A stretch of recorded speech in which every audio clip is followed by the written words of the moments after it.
there are so many books, like, on TikTok that I'll see, and I'll be like, okay, like, I'll try this, and I'll read it.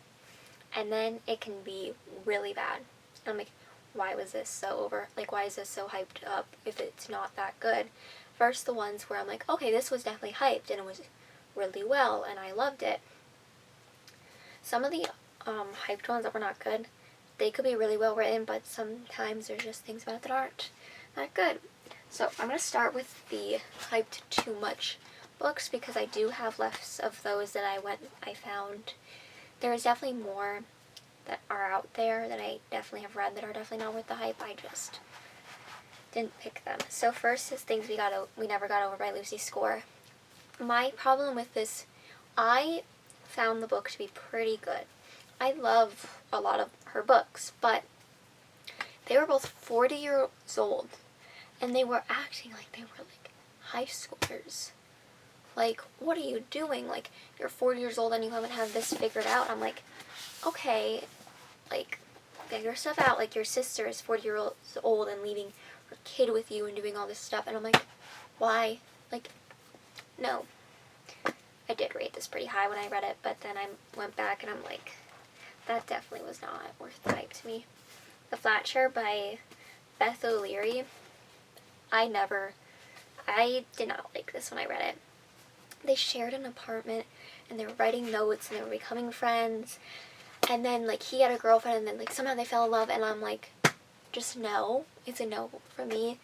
A lot of people love this, and I'm like, okay, you guys, you love it, this book, any of these books that I don't like, that's perfectly fine. Or you don't like the books that I like, that's perfectly fine. Everyone's entitled to their own opinion, but for me, this just was not worth the hype. Aceburger by Hannah Grace. There was, like, no plot to this. I had my fun read. Like, it's a fun little read. Like, Iceberg is fun to read. But it has zero plot, and everyone was saying it's such this magical, well-written book with all this good story. No. That's not it. It's enjoyable to read if you're just looking to have, like, a good time. If you're looking to read something with pretty much zero plot and half the time you don't know what's going on, read this. But if you're wanting something that actually has some plot and depth to it, I would recommend no. But I read this and I just thought it was fun to read. But if I was wanting to read something with any plot and any semblance of something going on, I would not read that. Her books, the rest of the series has gotten more plot to it, as the last book at least had some for me, and it was pretty good. That one was better. People We Meet on Vacation by Emily Henry. I believe this was in one of my last videos, because it is Friends to Lovers. And I didn't. The thing is, they would go on vacations with each other every year, and they were best friends, and it was fine. And then they would date other people, and they would go on these vacations, and then they fell in love. And I'm like, okay, not worth the hype to me. Then we have the Off Campus and Briar U series. I didn't want to grab that, but to me, that was definitely worth the hype.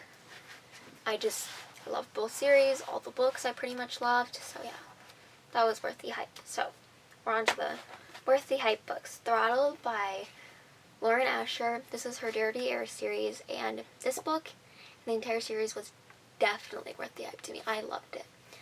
I haven't read some of her newer books, so I don't know about them, but this series definitely, yes. Spanish Love Deception by Elena Armas.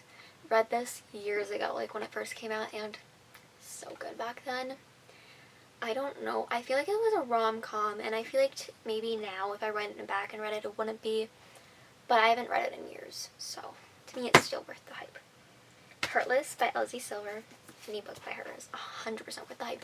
She is such a well-written author, and her writing and storytelling improves with, like, each book. Like, each book I'm like, oh, this is so much better than what I read last. New series, oh, 100% buying. Book Lovers and Beach Read by Emily Henry. To me, they were worth the hype. Book Lovers they kind of are rivals, and they're kind of working in a bookshop, and yeah, they fall in love. It was amazing. This has, like, my old tabbing style of, like, cutting them in half from when I first started reading. So, like, that's not my favorite. This one is definitely well improved.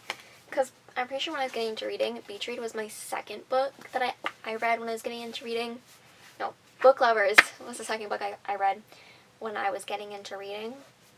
The first one actually was It Ends With Us, and anything by Colleen Hoover is not worth the hype. No, definitely not. Beach Read by Emily Henry, Augustus, and January. It was really beautiful. I love this story. I loved how the relationship progressed and showed us just all these different sides of them. And going sometimes to the past, to the present, it was just amazing. Her name, though, I don't like her name being January. Like, I get Augustus. I get it calling him August. I get that name. January. There are some months that can be names. There's several. There are some that cannot be a name. Like January. I was born in January, so I like the month. But, like, please don't name your kid that. Like, if you want a month that starts with a J, go June. Definitely not July. July could not be named either. Like, okay. Like May, June, August.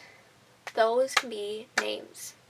January, December, February, March. Please don't name your kids that. So, that is it for popular books worth the hype versus not. There is definitely a lot more out there. I have some that I haven't read that are possibly not worth the hype that they were getting, but who knows, since I haven't really read some of them yet. So, see you guys next week. Bye!